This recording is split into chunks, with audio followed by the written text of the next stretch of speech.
Bom, o que nós vamos falar nessa série, a gente acabou uma série sobre fundamentos e vamos, na verdade, continuar algumas coisas fundamentais ou elementares acerca do Evangelho do Reino e acerca da Igreja do Senhor. E hoje nós vamos falar sobre a formação de obreiros, né? Vamos usar essa palavra obreiros, apesar de não ser uma palavra muito comum no nosso vocabulário, né? Principalmente na nossa igreja local, a palavra obreiros, né?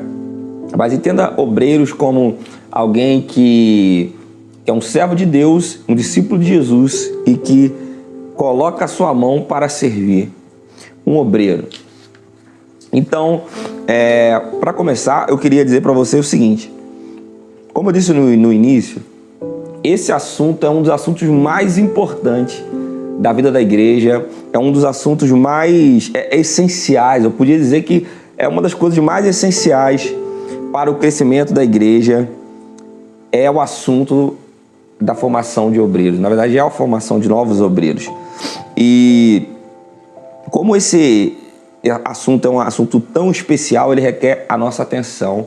E uma das coisas que eu queria começar a dizer para você é que a formação de obreiros é uma das coisas mais difíceis de ser executada.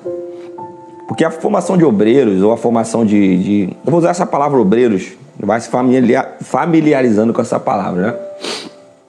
A formação de obreiros, ela requer tempo, requer dedicação, requer discipulado preciso, discipulado ali mesmo, em cima. E a formação de obreiro é algo a longo prazo, né? A gente não consegue formar obreiros em pequeno prazo.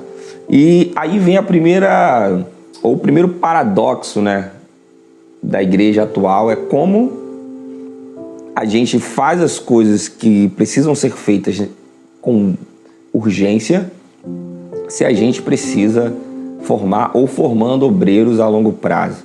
É muito comum hoje você parar e você perceber que algumas áreas da igreja do Senhor, e quando eu falo a igreja do Senhor, não pense somente na CIB Duque de Caxias, mas imagine a igreja do Senhor como a igreja do Senhor na terra. Tem muitas áreas das igrejas, principalmente nas comunidades locais, que você fala assim, olha, precisava de tanta gente para fazer isso, precisava de tanta gente alocada nessa área, ou tanta gente concentrada nesse serviço. E nós temos poucas pessoas, e talvez você já ouviu alguém falar, ou mesmo você já pensou, eu mesmo já falei várias vezes, cara, a gente não tem tempo para isso. A gente não tem tempo suficiente, a gente precisa fazer. E a gente cai numa cultura de fazer, e que é uma cultura muito perigosa, porque se a gente começa a fazer, primeira coisa, a gente vai se cansar, porque nós não temos como fazer todas as coisas ao mesmo tempo, e nem o Senhor espera de nós que façamos todas as coisas ao mesmo tempo sozinhos. Então, o mais inteligente, o mais sensato, até o mais bíblico a ser feito, é que a gente possa criar obreiros, gerar obreiros, discipular pessoas a longo prazo, a fim de que elas estejam capacitadas para que elas possam exercer ali a sua função ou o seu ministério. Na igreja, entenda ministério como serviço, não um ministério somente assim, a gente olha a palavra ministério e você pensa logo nos líderes, grandes líderes de ministério da igreja. Não, mas ministério, ele pode ser um ministério que requer muito tempo de você, ou muita responsabilidade, ou que tem várias pessoas embaixo de você, e talvez esses ministros são pessoas talvez até mais que a gente conhece com mais frequência, porque elas estão, querendo ou não, mais na frente, mas ministério é todo serviço. Então eu entendo o seu ministério como um serviço para Deus, e independente do tipo de coisa que você faz na igreja ou no reino de Deus. Então, para a gente poder entender, eu separei aqui 3 coisas fundamentais ou elementares na formação de obreiros ou no discipulado. São 3 elementos básicos do discipulado, que é a unidade, a multiplicação e a edificação. Provavelmente você já leu várias apostilas sobre discipulado, talvez você venha de uma realidade de uma igreja em células, ou uma igreja que já trabalhou com células, grupo pequeno grupo, enfim, tem várias nomenclaturas para poder colocar um método, né, de discipulado, mas todas elas têm algo em comum. Unidade, multiplicação e edificação. Isso não vem de uma ideia de alguém aqui da terra que teve essa ideia, um grande apóstolo ou bispo. Não, isso vem da palavra. Logo ali, a igreja primitiva tinha essa ideia desses 3 elementos básicos: unidade, multiplicação e edificação. Então preste atenção e pensa comigo. Unidade tem a ver com Deus ter uma família. Deus, ele tem uma família, uma grande família e uma única família. Deus, ele não tem várias famílias. Então, apesar de a gente ter várias igrejas, que a gente chama de igreja, né? Às vezes é mais fácil compreender se a gente chamar de várias comunidades. Porque a igreja é uma só. Então Deus, ele tem uma família, que é a sua igreja, e ela está alocada na terra em várias comunidades. E isso nos leva a entender que, se a gente começar a entender as nossas igrejas locais como comunidades que fazem parte de uma igreja só do Senhor, de uma só família, você vai começar a perceber que todos nós somos irmãos. Se Deus tem uma única família, e apesar de termos várias comunidades, nós precisamos entender que somos irmãos. Há muitos anos atrás, provavelmente, se você é uma pessoa aí das antigas, você deve compreender que, por exemplo, existem várias denominações, né? Que a gente vai falar sobre isso uma outra hora, que são ramificações de dentro do movimento cristão ou da Igreja do Senhor, de acordo com algumas doutrinas que nos separam, as doutrinas secundárias, não as doutrinas básicas. As doutrinas básicas, elas são as doutrinas que todos nós devemos acreditar. É o que diferencia a gente de igreja do Senhor de um outro tipo de religião. Mas as doutrinas secundárias são aquelas coisas que realmente as pessoas, as igrejas não entram em concordância, talvez as comunidades locais não entrarem em concordância, que um acredita que é de um jeito, outro acredita que é de outro. E a partir daí é criada uma nova denominação, uma nova linha ali, né, teológica, de acordo com coisas secundárias. Porém, se você é da antiga, é comum as pessoas, há muito tempo atrás, elas achavam que pessoas de outras denominações, elas não eram nem irmãs, né? Eram primos, né? Chamavam nossos primos. Na verdade, esse era um termo pejorativo. E eu quero que você entenda que, independente da denominação que a pessoa for, se ela faz parte da Igreja do Senhor, se ela faz, se aquela comunidade local que ela está reunida tem a ver com o Evangelho do Reino, tem a ver com o princípio de ser semelhante a Jesus. Sim, nós somos irmãos. Então esse é o primeiro elemento básico. Nós somos irmãos, independente da comunidade local que a gente esteja alocado. A segunda, Deus, ele quer ter uma comunidade alocada em cada local, porque Deus, ele quer espalhar o seu nome por toda a terra. Ele disse que fazer discípulo de todas as nações. Então é impossível termos somente uma comunidade em um lugar. Biblicamente precisamos ter comunidades em todos os lugares. Então, se Deus quer uma cidade, uma comunidade espalhada em cada canto da terra, a gente pode entender que ele também quer ter muitos filhos. Então, a ideia de Deus de espalhar o evangelho por toda a terra, não somente ali em Jerusalém, não somente ali com aquele pessoal ali da igreja primitiva, Jesus disse, né, portanto, ide fazer discípulos em todas as nações. Deus, ele quer ter uma família em toda a terra.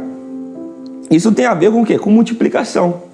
Então, primeiro, a gente precisa entender que Deus tem uma única família, independente de onde você estiver alocado, e precisamos entender que se você está alocado em algum outro lugar, isso tem a ver com o que Deus quer, que é espalhar o seu nome e o seu evangelho por toda a terra, e Deus espera que possamos multiplicar. E é aí que vem o terceiro pilar que faz toda a diferença, que é a edificação.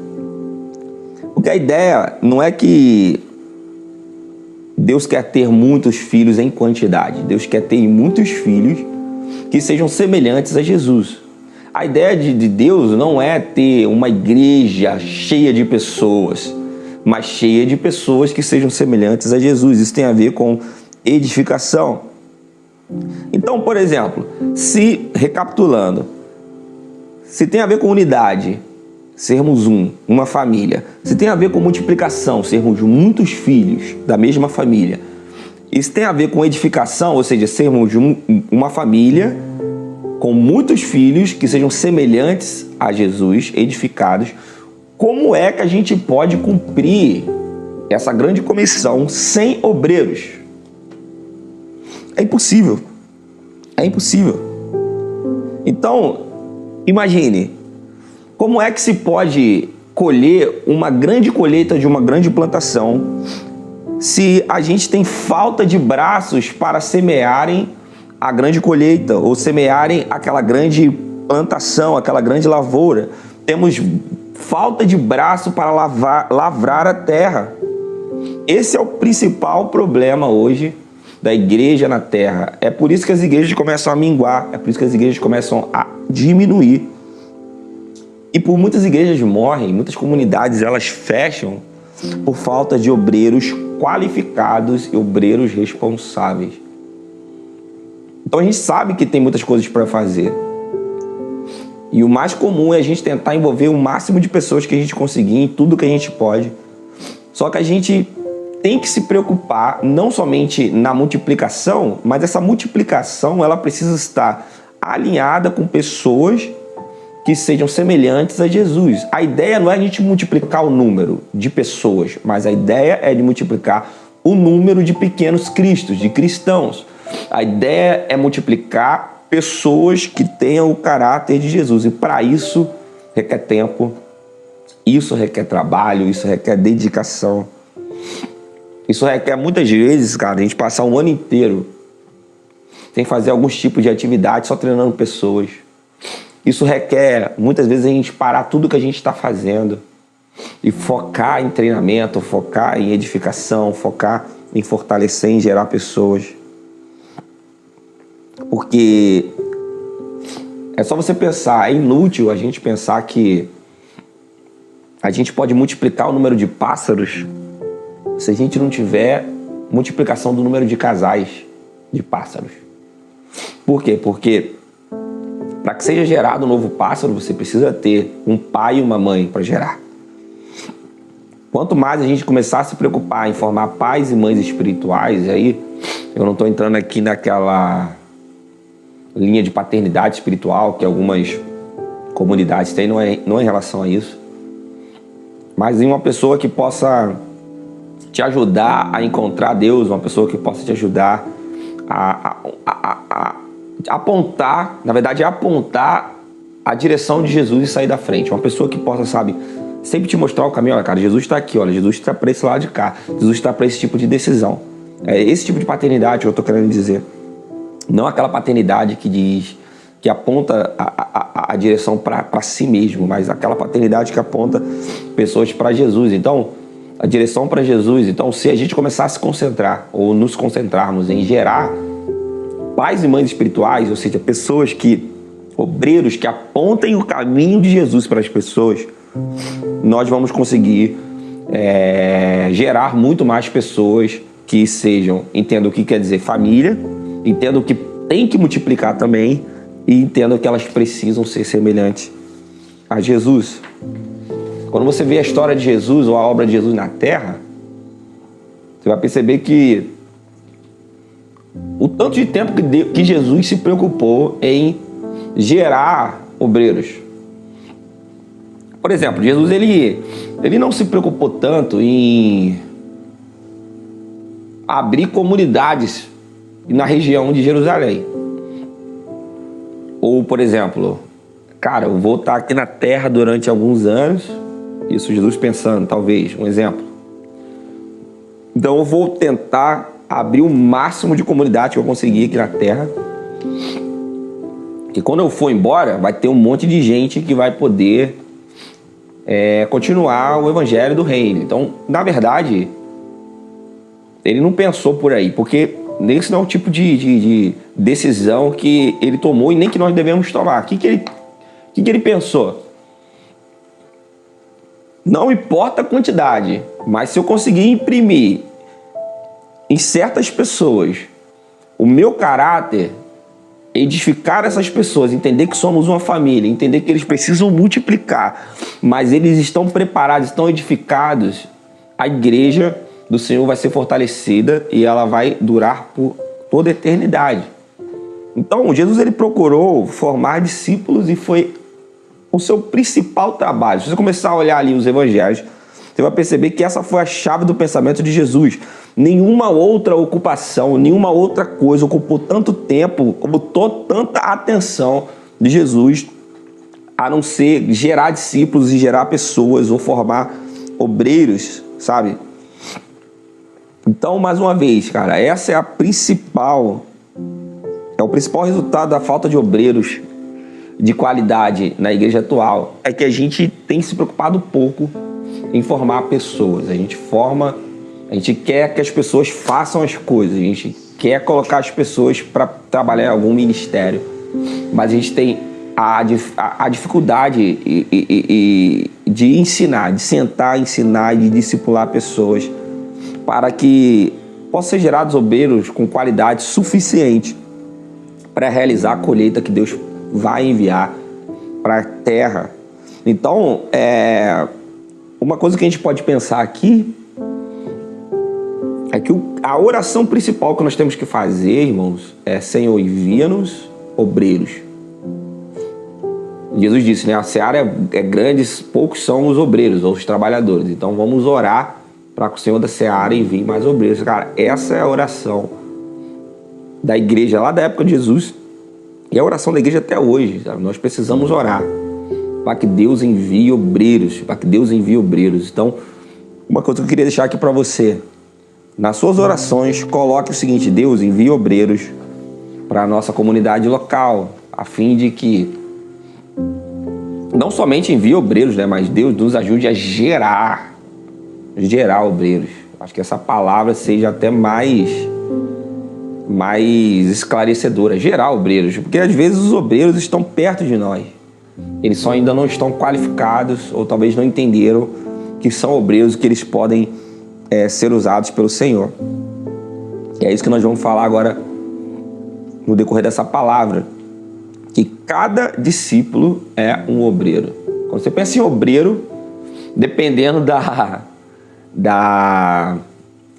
do que vem na sua cabeça, da igreja que vem na sua cabeça, tem igrejas que tem essa qualificação de obreiro, né? Hoje a palavra não seria qualificação, mas seria função, né? Alguém que tem esse nome, obreiro. Geralmente é aquele rapaz, aquelas pessoas que ficam na porta, ou a pessoa, né? Dependendo do grau hierárquico de como é feito ali a parte da igreja, tem igreja que tem essa função, assim, nome é obreiro. Mas entenda que cada discípulo é um obreiro, independente de onde você estiver. E isso, cara, é fundamental que você entenda que cada discípulo é um obreiro, inclusive as mulheres, porque nós não estamos falando aqui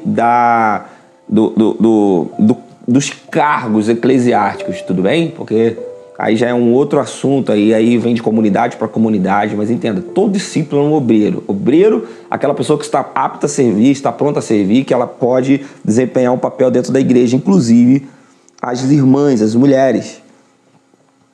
Então, se a gente não abrir essa mente agora nesse estudo e olhar para esse prisma, vai ser meio difícil a gente conseguir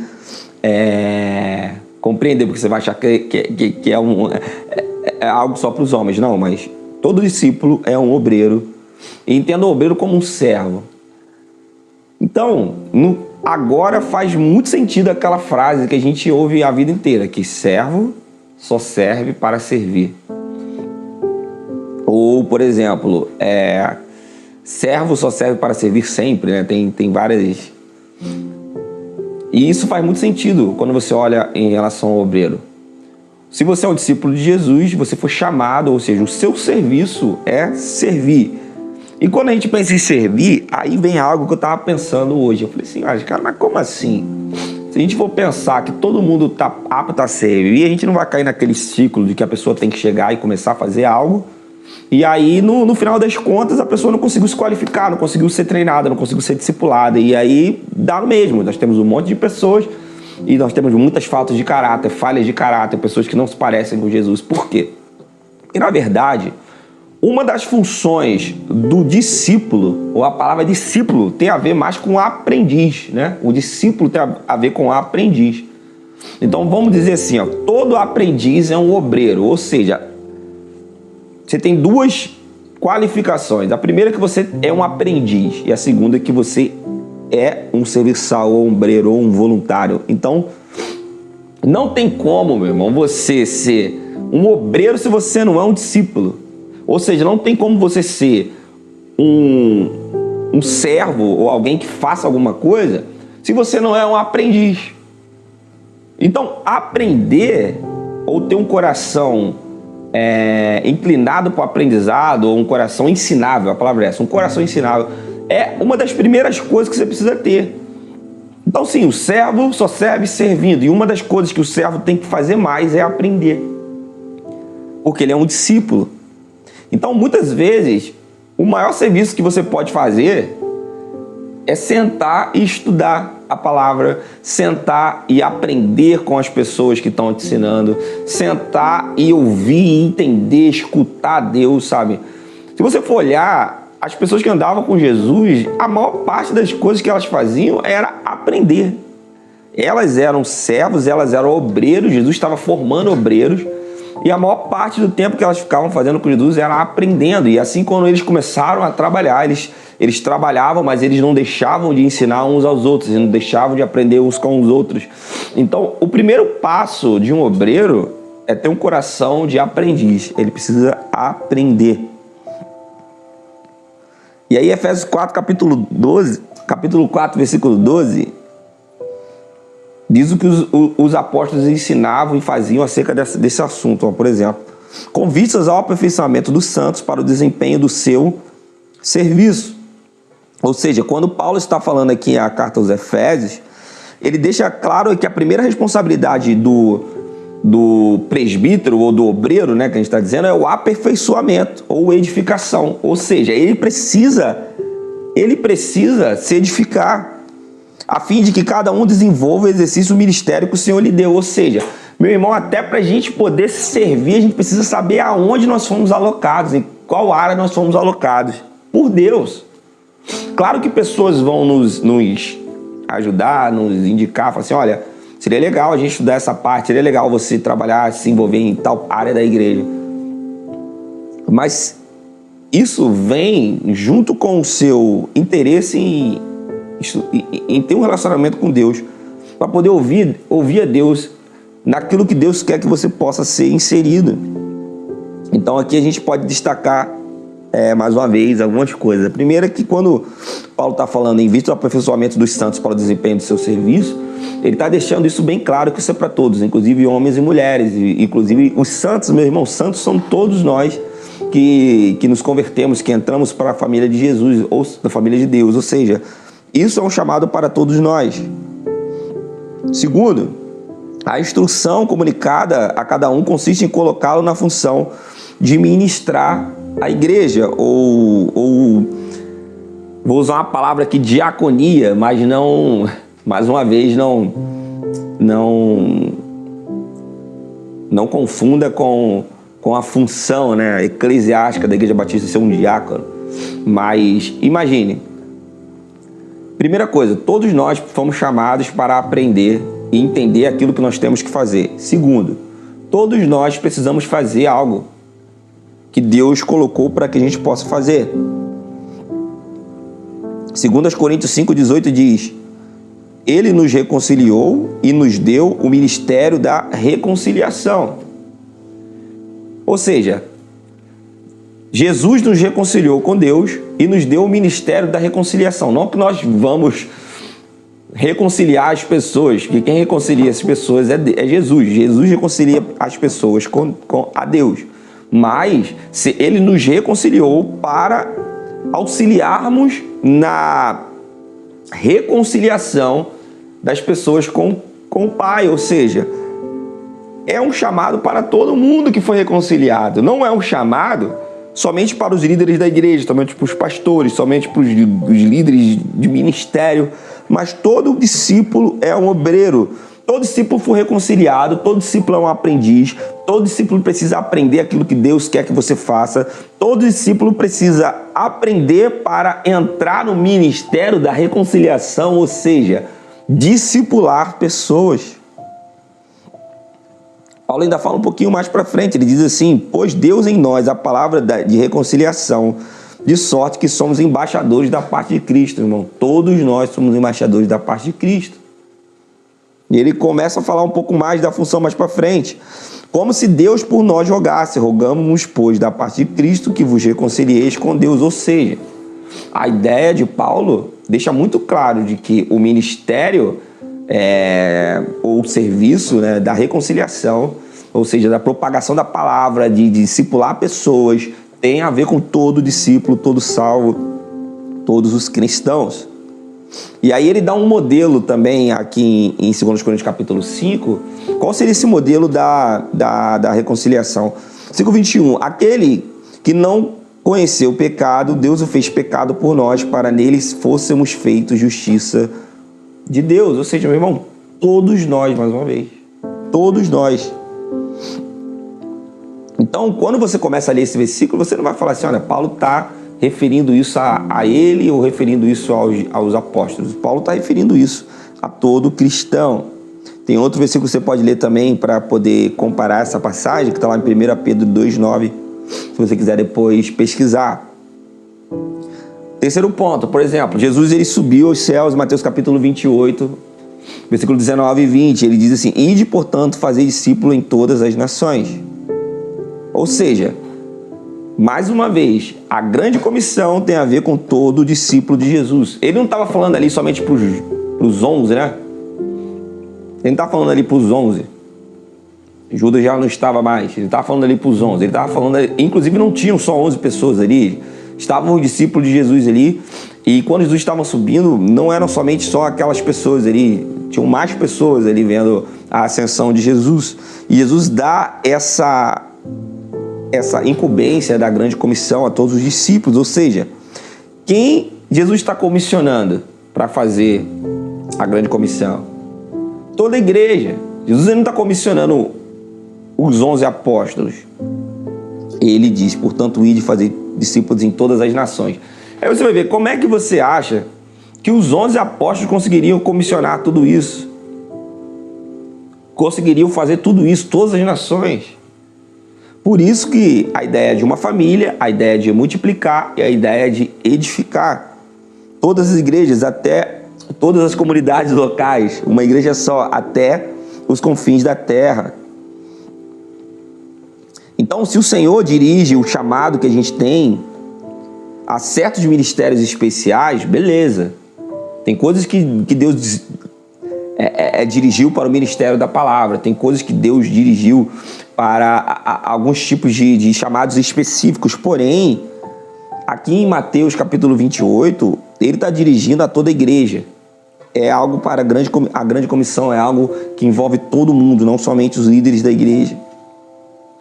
E aí cabe aqui uma pergunta, algo que você pode pensar. Você fala, cara, mas como é que Deus pode esperar isso de mim, cara? Não sou nem preparado para fazer esse tipo de coisa. Talvez eu tenha acabado de entrar para a igreja, eu tenha acabado de entrar para a família de Deus, ou talvez você esteja na família há um tempão, cara. Já está um tempão convertido, mas assim tem dificuldade de entender de como você poderia fazer isso, se acha incapaz. Uma coisa que eu precisava te dizer é o seguinte: se você nasceu de novo, se você é um discípulo de Jesus, além de você ter recebido o chamado, a incumbência da grande comissão, você foi ungido pelo Espírito Santo, você foi ungido por Deus.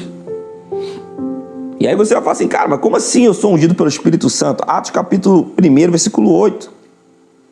Recebereis poder quando descer sobre vós o Espírito Santo e sereis minhas testemunhas. Ou seja, meu irmão, o Espírito Santo está dentro de você, você é uma nova criatura, você é um discípulo de Jesus e você recebeu poder para fazer isso.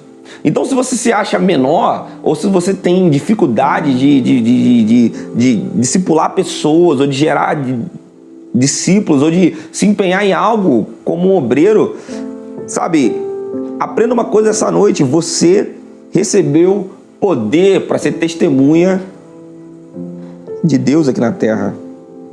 Mais para frente, Pedro também, ele estava pregando Atos capítulo 2, versículo 39.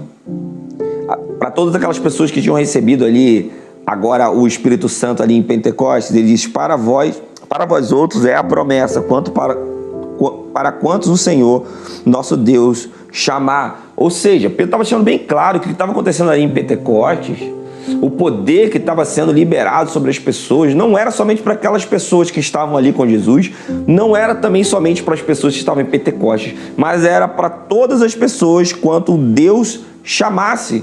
Então, se Deus me chamou, se Deus te chamou para o reino dele, se nós entramos no reino dele como discípulos, nós somos obreiros, e se nós somos obreiros, nós recebemos poder para ser testemunhas fiéis de Jesus. Sabe? A gente não pode, com isso, ter mais nenhuma dúvida que, quanto ao mandamento de Cristo na grande comissão, isso é dirigido a todas as pessoas que nasceram de novo, todos os discípulos de Jesus, sem distinção de sexo, sem distinção de dom. Sabe? Por exemplo, tem uma brincadeira que é real, né? Uma vez a gente estava...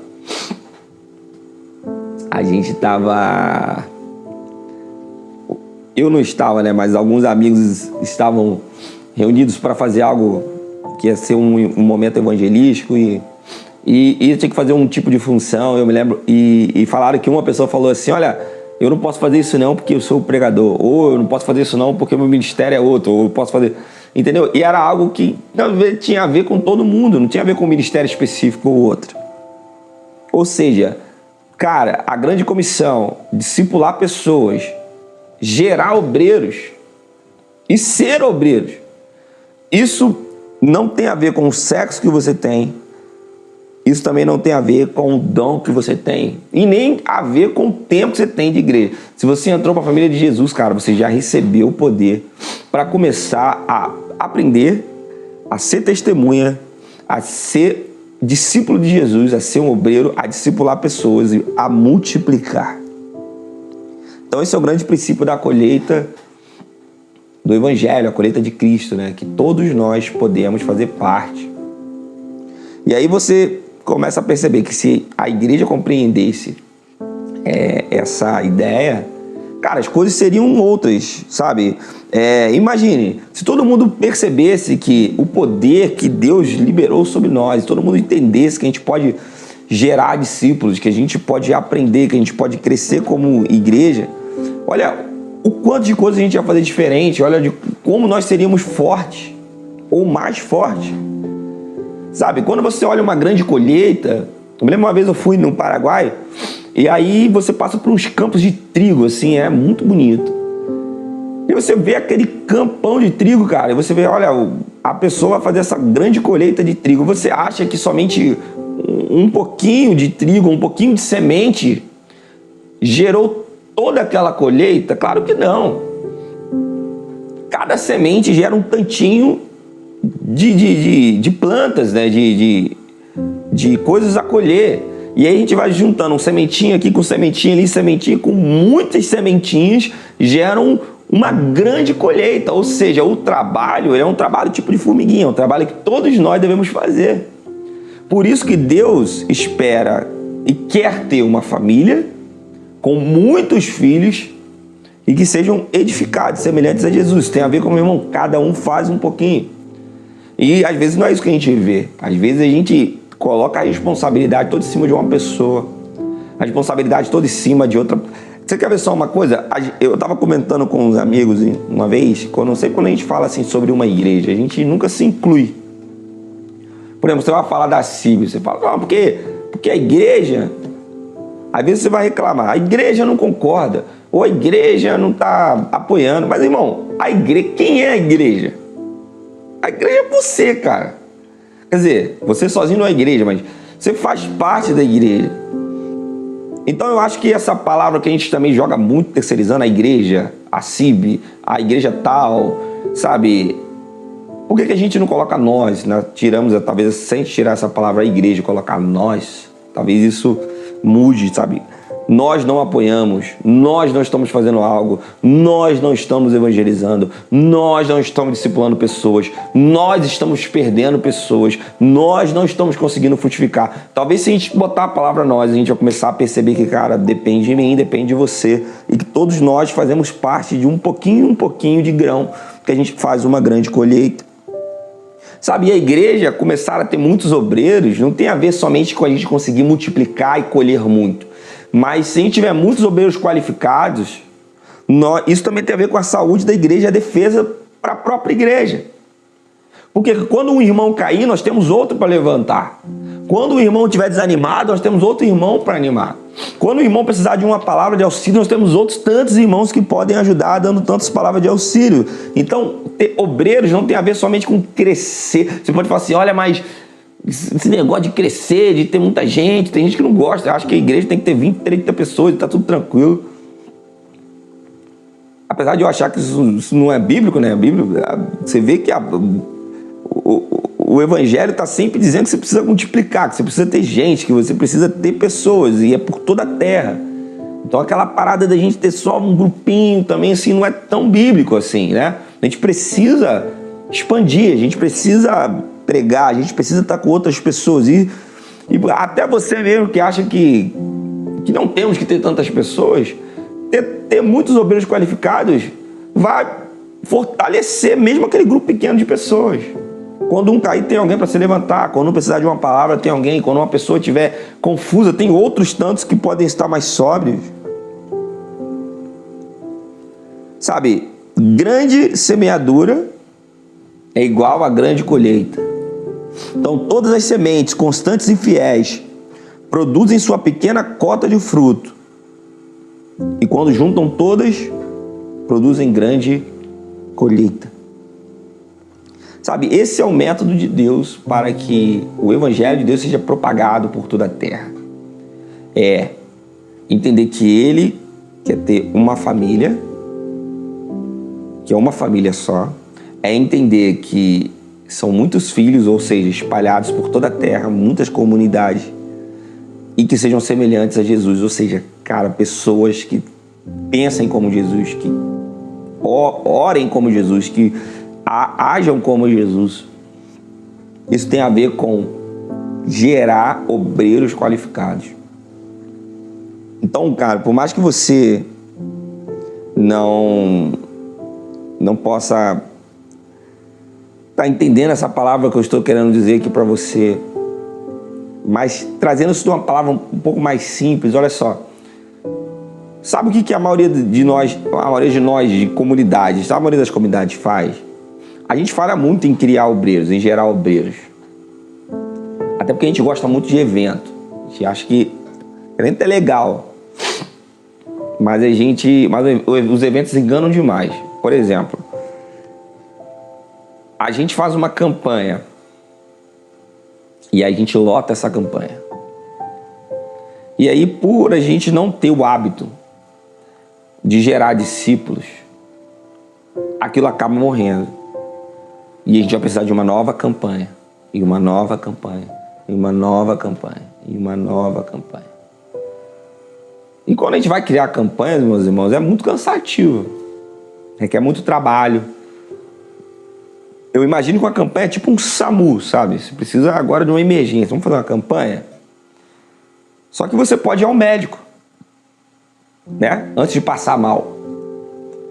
Tem um acompanhamento, ou seja, se a gente começar a desenvolver o hábito de discipular pessoas, quando a gente tiver uma campanha que é para injetar um poder de Deus nas pessoas, para injetar as pessoas ficarem mais animadas, mais felizes, sabe?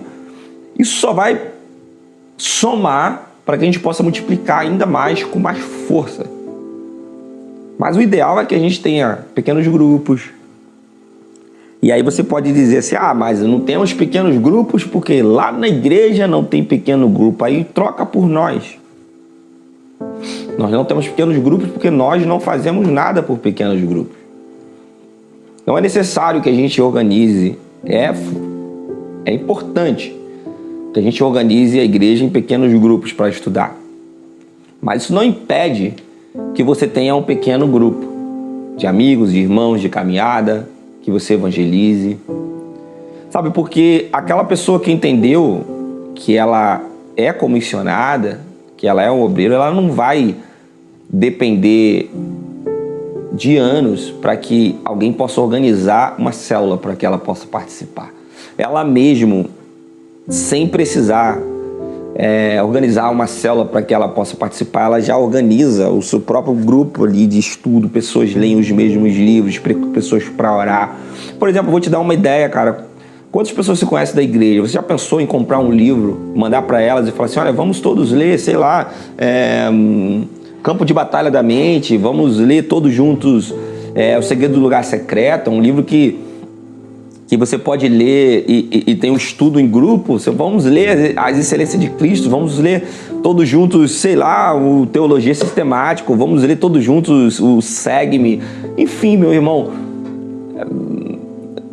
não é desculpa para que você não esteja, sabe, envolvido com o discipulado se não tem uma célula. Claro que organizando uma célula fica muito mais simples, fica muito mais, talvez, didático, né? Mas a ideia não é que você tenha uma célula para frequentar porque você frequenta uma célula ou frequenta um pequeno grupo, porque se você não estiver entendendo o que você está fazendo, não adianta nada, é só um número. Só que você pode gerar discípulos agora, a partir de hoje. Como? Começando por onde? Pela sua família, pela sua casa, culto doméstico, oração em família, chamando seus filhos para orar, gerando discípulos ali dentro da sua própria casa, chamando seus amigos, seus parentes que moram perto de você, para aquela reunião que você tem em casa. Às vezes, vamos parar aqui, vamos fazer uma oração, sabe? Vamos estudar, vamos incentivar as pessoas a estarem junto com a gente nas reuniões, na igreja, nas escolas bíblicas, sabe? Não há desculpa para a gente não se envolver. Eu queria que você entendesse essa noite, sabe? Todo discípulo é um obreiro. E nós fomos chamados para fazer parte da família de Jesus, de família de Deus, que é uma família só. Que tem muitos filhos, que são muitas pessoas. Que são semelhantes a Jesus, que são edificadas. Para que isso aconteça, a gente precisa estar empenhado, cara. Estar empenhado. Isso aí independe de alguém mandar você fazer, porque a Bíblia já está mandando você fazer isso. Amém? Feche seus olhos, vamos orar a Deus. Eu oro para que essa palavra possa nos trazer mais perto de Ti, possa nos levar para aquilo que o Senhor espera de nós. Coloque em nós uma paixão pelos perdidos. Coloque em nós a ideia de que nós somos uns obreiros Seus. Coloque em nós esse peso, em nome de Jesus. Amém e amém.